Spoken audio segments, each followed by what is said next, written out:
Hello friend, कैसे हैं आप सब। आप सभी का हमारे यूट्यूब चैनल ब्राइट बुद्धि में आप सभी का स्वागत है।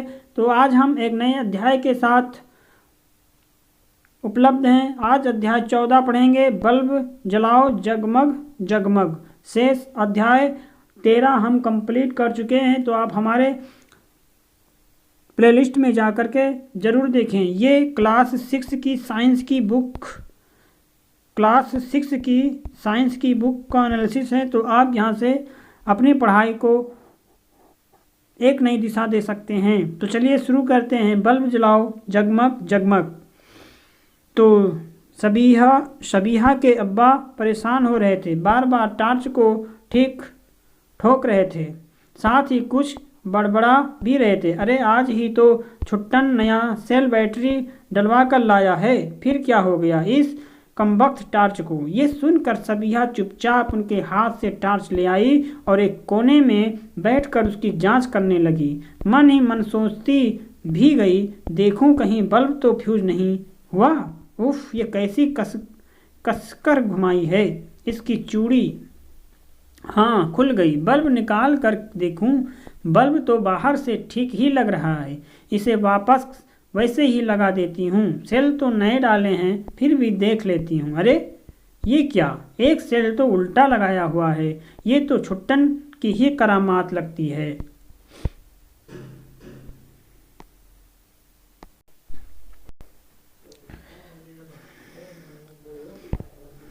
दो मिनट शबीहा ने लौट कर जलती हुई दो मिनट में शबीहा ने लौट कर जलती हुई टार्च अब्बा के हाथ में थमाई। खुशी से उन्होंने उसकी पीठ पर हाथ रखा और तुरंत टार्च लेकर बाहर निकल गए। बोलिए, क्या आप भी टार्च ठीक कर सकते हैं? क्या बल्ब और सेल की सही पहचान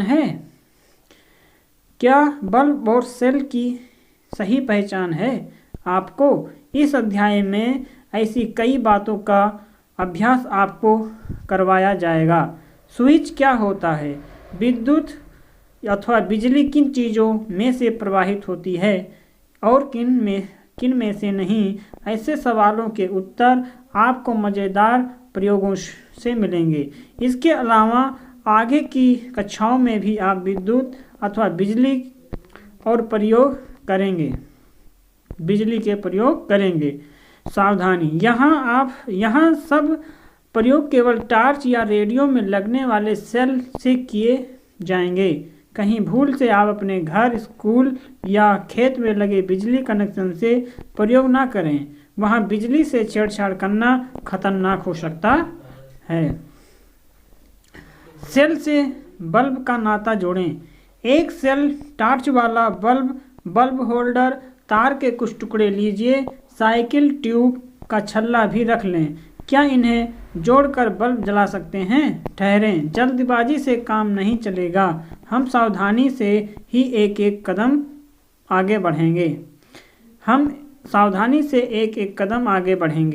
तार को साफ करना। नए तार पर पूरा प्लास्टिक चढ़ा रहता है।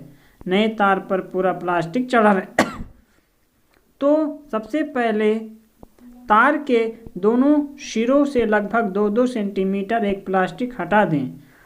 तार के दोनों सिरे साफ होने चाहिए। यदि सिरों पर पहले से ही प्लास्टिक हटा हुआ है और वे साफ नहीं है, तो उन्हें रेगमाल, पत्थर या किसी अन्य खुरदरी चीज़ों से घिसकर चमका लें।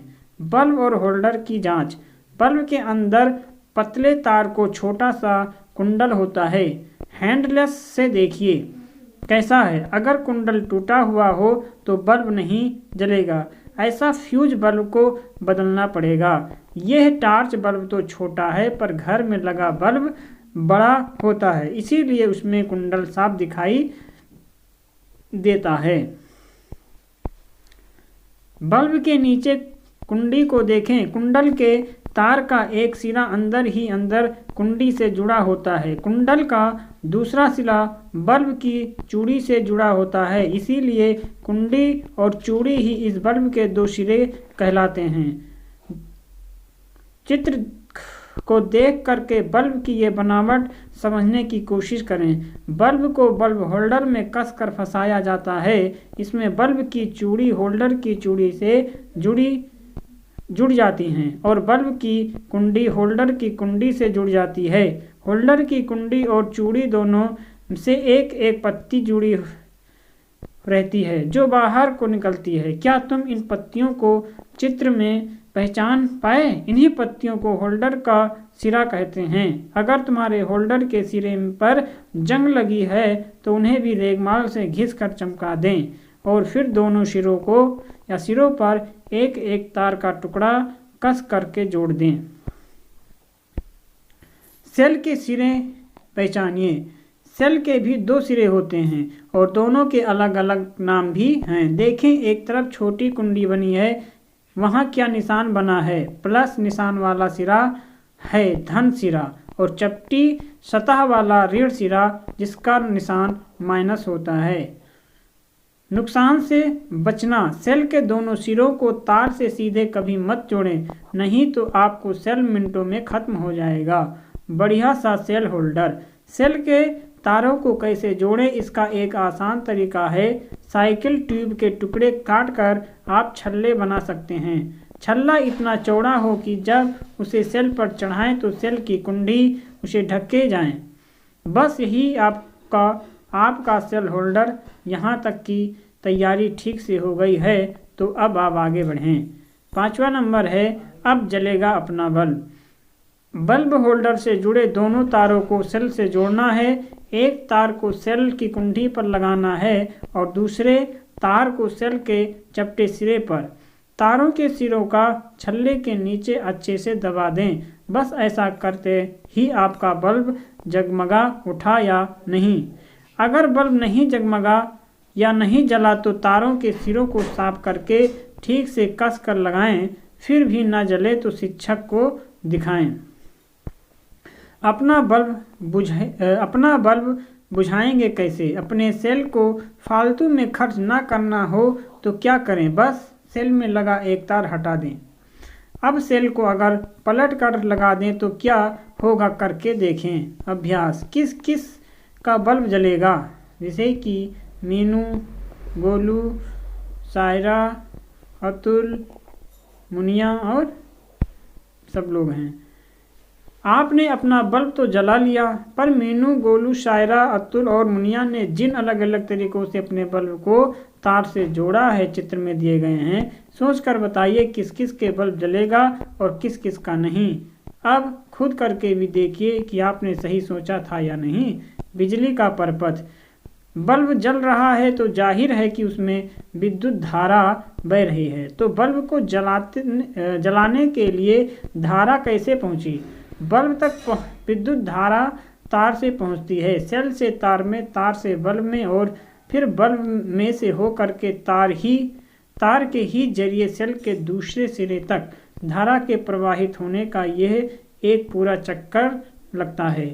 विद्युत धारा के आने जाने से इस चक्कर को परिपथ अथवा सर्किट कहते हैं।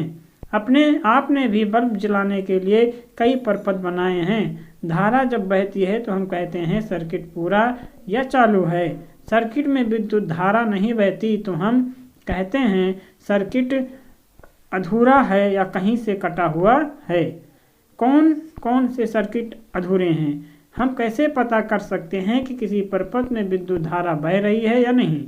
कौन विद्युत का चालक है और कौन कुचालक है?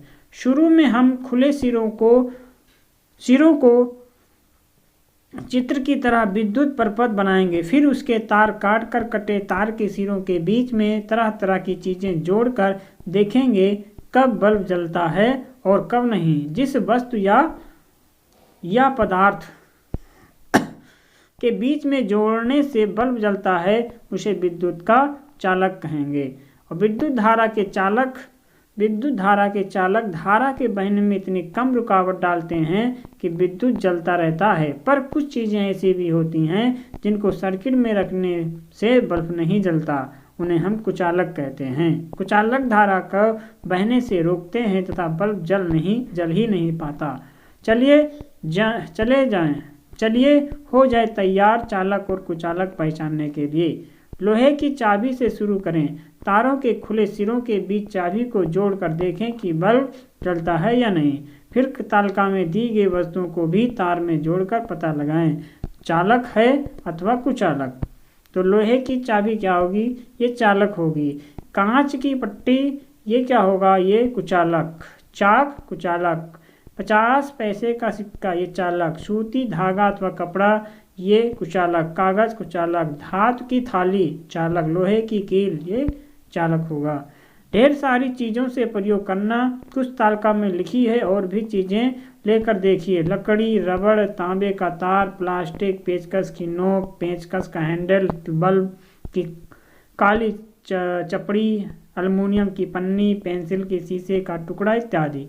आपने लोहे की कील से भी प्रयोग करके देखा है। लोहे की कोई भी चीज़ लें जैसे चूड़ी, तार या लोहे की पत्ती, तो क्या नतीजा वही निकलता है। अब सोच कर लिखें कि सर्किट बनने से पहले तार के सिरों से प्लास्टिक क्यों हटाते हैं। बल्ब की काली चपड़ी चालक है। बल्ब की काली चपड़ी चालक है या कुचालक? बल्ब में चपड़ी क्यों लगी होती है? आपने तालिका में चीज़ों को देखा जो धातु की बनी होती है, यानी लोहा, तांबा, एल्युमिनियम आदि की चीज़ें। तालिका 14.4 के आधार पर आप धातुओं के बारे में कोई नतीजा निकाल सकते हैं। सुनीता की टोली का बल्ब जल ही नहीं रहा। परेशान होकर उसने बगल में बैठी सोनी से मदद मांगी। सोनी ने देखते ही कहा, ओहो, तुम्हारे बल्ब होल्डर की पत्तियों पर कितना जंग लगा है। इन्हें रेगमाल से घिसकर साफ तो करो। सुनीता की टोली वालों ने तुरंत इन पत्तियों को चमकाया, फिर उन्हें सेल और बल्ब होल्डर से जोड़ा। बस फिर क्या था, बल्ब झक से जल उठा। बल्ब होल्डर की पत्तियों पर जंग लगे होने से बल्ब क्यों नहीं जल रहा था, आपने शब्दों में समझाएं। हवा चालक है अथवा कुचालक? कांच, रबड़, लोहा आदि के साथ तो आपने प्रयोग किया। अगर हम आपसे हवा के बारे में पूछें तो क्या आप बता सकते हैं कि चालक है अथवा कुचालक? अरे किस सोच में पड़ गए, आप हवा के साथ भी तो प्रयोग कर चुके हैं। जिस तार के सिरे खुले पड़े थे तो आपने बनाया ही है, क्या ऐसे परिपथ में बल्ब जलता है? इस परिपथ में तार के सिरों के बीच क्या वाकई में कुछ भी मौजूद नहीं है? क्या हवा भी नहीं? जरा सोच कर बताएं। अब हवा को क्या कहेंगे? विद्युत धारा का कुचालक है अथवा चालक? सोचिए, हवा का कुचालक होना हमारे लिए कितनी फायदे की बात है। कल्पना करें और लिखें कि अगर हवा कुचालक ना होती तो किस किस तरह की गड़बड़ी हो जाती। टार्च में विद्युत सर्किट अथवा विद्युत परिपथ। अध्याय के शुरू में आपने सबीहा और छुट्टन की कहानी पढ़ी थी। सबीहा ने टार्च की पूरी जांच करके पाया था कि उसमें छुट्टन ने एक सेल उल्टा लगा रखा था। टार्च में 2 सेलों को कैसे डालना चाहिए, सेलों में बल्ब तक का सर्किट कैसे पूरा होता है, चलें हम भी समझें। टार्च के सेल। टार्च में 2 सेल हमेशा इस तरह डालते हैं कि एक सेल की कुंडी वाला धन सिरा दूसरे सेल के चपटे ऋण सिरे को सीधे या किसी धातु के जरिए छूता रहे। अब सोचे कि छुट्टन ने क्या गलती की थी। हाँ, उसने सेलों को उल्टा जोड़ दिया था, इसलिए उसकी टार्च का बल्ब नहीं जल रहा था। टार्च का बटन या स्विच। अब सबीहा के टार्च के सर्किट को हम ध्यान से देखेंगे। आप भी कहीं से एक टार्च लेकर के साथ ही उसके अंदर का सर्किट पहचानने की कोशिश करें। याद है, आपने सर्किट में आपने बल्ब बुझाने के लिए एक तार को हटा दिया था, पर टार्च के सर्किट में बल्ब को जलाने बुझाने का क्या इंतजाम है, आइए चित्र में मदद से समझें। 14.6 में स्विच को पीछे हटाने से बल्ब बुझ जाता है, यानी स्विच से ही सर्किट को पूरा या अधूरा किया जाता है। टार्च को अब खोल कर देखते हैं। बाहर से तो स्विच प्लास्टिक का था, पर अंदर उसमें एक लोहे की पत्ती जुड़ी है। स्विच को आगे पीछे करने पर यही पत्ती आगे पीछे होती है। जब पत्ती आगे हो जाती है तो बल्ब के एक सिरे से छू जाती है। क्या आप चित्र 14.6 और 7 की मदद से बता सकते हैं कि स्विच की पत्ती बल्ब के किस सिरे को छूती है, चूड़ी वाले सिरे को या कुंडी वाले सिरे को? तो ये विद्युत सेल लगे हैं और इसमें स्लाइड स्विच ये और प्लास्टिक के आवरण यहाँ पर बल्ब लगे हुए हैं। ये हमारा स्विच। अब देखें कि टार्च में सेल और बल्ब का सर्किट कैसे बनता है। जब टार्च को बंद करते हैं तो बल्ब का कुंडी वाला सिरा सीधे ही सेल की कुंडी को छूता है। बल्ब का ये सिरा और दोनों सेल आपस में कस कर सटा रहना चाहिए, इसलिए इसे टार्च के निचले ढक्कन में एक मोटा तार का स्प्रिंग है। स्प्रिंग होने से बल्ब की कुंडी और दोनों सेल आपस में सट कर जुड़े रहते हैं। देखें स्प्रिंग वाला तार टार्च के किनारे किनारे ऊपर जा रहे, ऊपर इस तार के साथ स्विच की पत्ती जुड़ी है। बस यही टार्च का सर्किट। स्विच को ऊपर दबाएं तो पत्ती ऊपर जाकर बल्ब के एक सिरे को छूती है। सर्किट पूरा होता है और बल्ब जल उठता है। सोच कर बताइए, सबिहा की प्लास्टिक की टार्च का सर्किट तो आपने देखा, पर मीना की टार्च स्टील की है। उस टार्च में नीचे से ऊपर को आता हुआ कोई तार नहीं है। बताएं कि स्टील की टार्च में सेल के नीचे से लेकर स्विच तक के सर्किट कैसे बनता है। अगर आपके पास प्लास्टिक की टार्च है तो देखें कि उसकी बनावट सबिहा की टार्च से मिलती है अथवा नहीं। यदि नहीं तो ये पता करने की कोशिश करें कि उसमें सर्किट कैसे बनता है। बल्ब में रोशनी कहाँ से आती है? कभी सोचा है कि बल्ब में रोशनी कैसे होती है? गैस या मिट्टी के तेल के लैंप में तो आग जलाने से रोशनी होती है, पर बल्ब के पतले से तार के कुंडल में क्या होता है? वहाँ तो कोई आग नहीं जलती। जलते हुए बल्ब को जरा छू कर देखें, क्या बल्ब कुछ गर्म लगा? आपने देखा कि बल्ब जलते समय काफ़ी गर्म हो जाता है। हम तो सिर्फ बल्ब का कांच ही छू कर देख पाते हैं। जब बल्ब का कांच ही इतना गर्म है तो जरा सोचें कि बल्ब का कुंडल जिसमें से बिजली बहती है कितना गर्म हो जाता होगा। क्या आपने लोहार के यहाँ लोहा गर्म होते देखा है? भट्टी में तपने से लोहा इतना ज़्यादा गर्म हो जाता है कि उसमें लाल प्रकाश निकलने लगता। ऐसा ही कुछ जलते हुए बल्ब के साथ भी होता है। विद्युत धारा से बल्ब का कुंडल इतना अधिक गर्म हो जाता है कि उसमें से भी रोशनी निकलने लगती है और बल्ब जगमगा उठता है। आगे बल्ब की कहानी में हम पढ़ेंगे कि दुनिया का पहला बल्ब कैसे बना था। अब यहाँ जानेंगे कि बल्ब का आविष्कार, एडिसन की कहानी।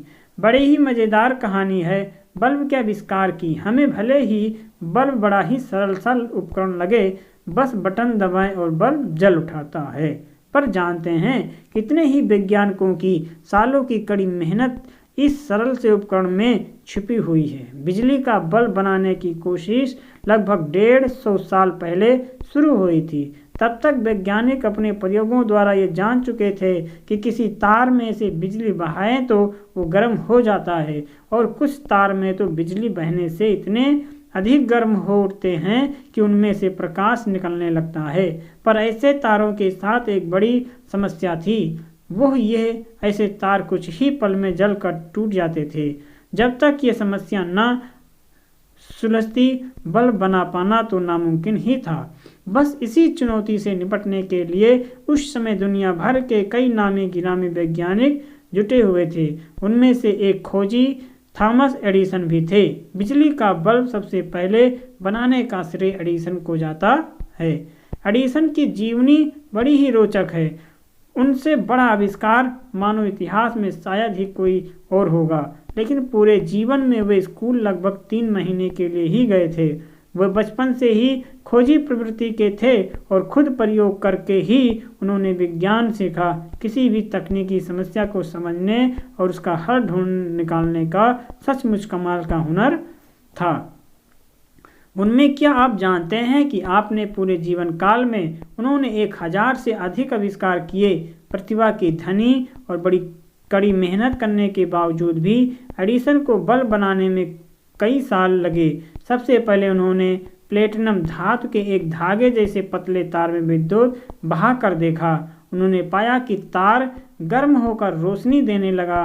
लगता है, पर ऐसे तार कुछ ही पल बाद जलकर टूट गए। एडिसन ने सोचा कि अगर तार के आसपास से हवा हटा दें या हटा दी जाए तो क्या तब भी तार इतनी जल्दी जलकर टूट जाएगा? बस फिर क्या था, एडिसन जुट गए इसका जवाब खोजने में। उन्होंने सबसे पहले एक कांच का खोखला बल्ब बना करके उसमें प्लेटिनम तार का एक कुंडल या फिलामेंट फिट कर दिया और फिर उस बल्ब की सारी हवा निकाल दी।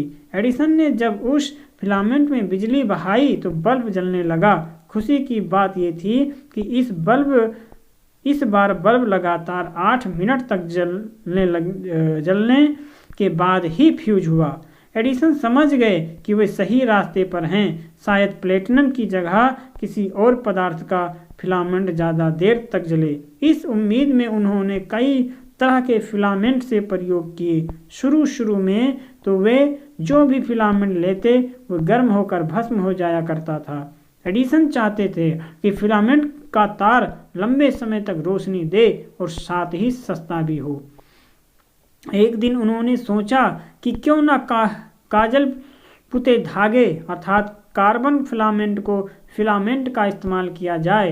उन्होंने जब ऐसे धागे फिलामेंट को बल्ब बना करके देखा तो आश्चर्यचकित रह गए। ये फिलामेंट बिजली के बहने पर कुछ मिनट नहीं बल्कि पूरे 45 घंटे तक लगातार प्रकाश देता रहा। परिणाम वाकई काफ़ी उत्साहवर्धक था। फिर भी इससे अच्छा और अधिक टिकाऊ फिलामेंट को खोजने की ज़रूरत थी। तो बस एडिसन चालू हो गए अलग अलग किस्म के धागों के फिलामेंट बनाकर प्रयोग करने में। एक दिन उन्होंने गर्मी से बेहाल एक आदमी को बांस के बने हाथ के पंखे का इस्तेमाल करते हुए देखा। तुरंत उनके खोजी दिमाग में एक विचार आया, क्यों ना बांस के रेशे का भी फिलामेंट बनाकर देखा जाए। उन्होंने वही उस आदमी से अनुरोध कर उसके पंखे से बांस की एक चिप्पी निकाल ली। फिर उस चिप्पी से एक रेशा निकालकर रेशे के ऊपर धातु के लेप चढ़ा करके उसका फिलामेंट बनाया और उसे एक बल्ब में जला करके देखा। नतीजा कमाल का था। ये बल्ब बिना फ्यूज हुए कई दिनों तक जलता रहा। एडिसन अब कामयाबी के बिल्कुल करीब पहुंच चुके थे। वे अलग अलग किस्म के बांसों के फिलामेंट बनाकर प्रयोग करने लगे। इसमें उन्होंने कोई कसर बाकी नहीं छोड़ी। यहाँ तक कि एक अच्छा सस्ता और टिकाऊ बल्ब बनाने के खातिर उन्होंने जापान में खास अपने लिए एक विशेष किस्म का बांस उगवाकर आयात करवाना शुरू कर दिया। शीघ्र ही वे सूत के आधार पर एक ऐसा फिलामेंट बनाने में सफल हो गए जो बांस के फिलामेंट से भी बेहतर था। एडिसन की खोज अब पूरी हो चुकी थी और वे दुनिया का पहला विद्युत का बल्ब दिखाने के लिए तैयार थे। उनके इस आविष्कार की सबसे पहली खबर सन 1879 के दिसंबर माह में अमेरिका के एक अखबार में छपी। इस अखबार से पूरी दुनिया में तहलका मच गया। हर तरफ उनकी इस खोज की चर्चा होने लगी, पर कुछ लोग एडिसन के दावे को मानने को तैयार ही नहीं थे। तब करीब 3000 लोगों के सामने खूब धूमधाम से एडिसन ने बिजली के कई बल्बों को जला करके अपनी खोज की प्रदर्शन किया और सभी को भरोसा हो गया। अब हम आज भी अपने घरों में कुछ ऐसे ही बल्ब जलाते हैं। बस अंतर यही है कि हमारे बल्ब के कुंडल एक खास धातु के बने होते हैं जिसका नाम टंगस्टन है। अब हमने इस पार्ट में क्या सीखा कि सेल के 2 सिरे होते हैं, एक धन ध्रुव एक ऋण ध्रुव। सेल के एक ध्रुव से तार के द्वारा बल्ब और स्विच से होकर दूसरे ध्रुव तक विद्युत धारा प्रवाहित होती है, तब इसे परपथ को पूरा होना कहते हैं। बल्ब का आविष्कार थॉमस अल्वा एडिसन ने किया था। आजकल बल्बों के फिलामेंट टंगस्टन के बने होते हैं। निम्न में वस्तुओं में बिजली का चालक है लकड़ी, कागज, प्लास्टिक, तो लोहा में है। बल्ब के आविष्कारक कौन थे? तो ये एडिसन थे। बल्ब की कुंडली किस धातु की बनी होती है? तो टंगस्टन की। हवा क्या है? बिजली का चालक, बिजली का कुचालक है। आप इसे फिल कर सकते हैं। आज इस लेसन में बस इतना ही और हम पढ़ेंगे एक अगले वीडियो में और अगर आपको वीडियो अच्छा लग रहा है तो वीडियो को लाइक, कमेंट और चैनल को ज़रूर सब्सक्राइब कीजिए। तो अब हम मिलेंगे अगले अध्याय में, तब तक के लिए पढ़ते रहिए, मस्त रहिए, नमस्कार।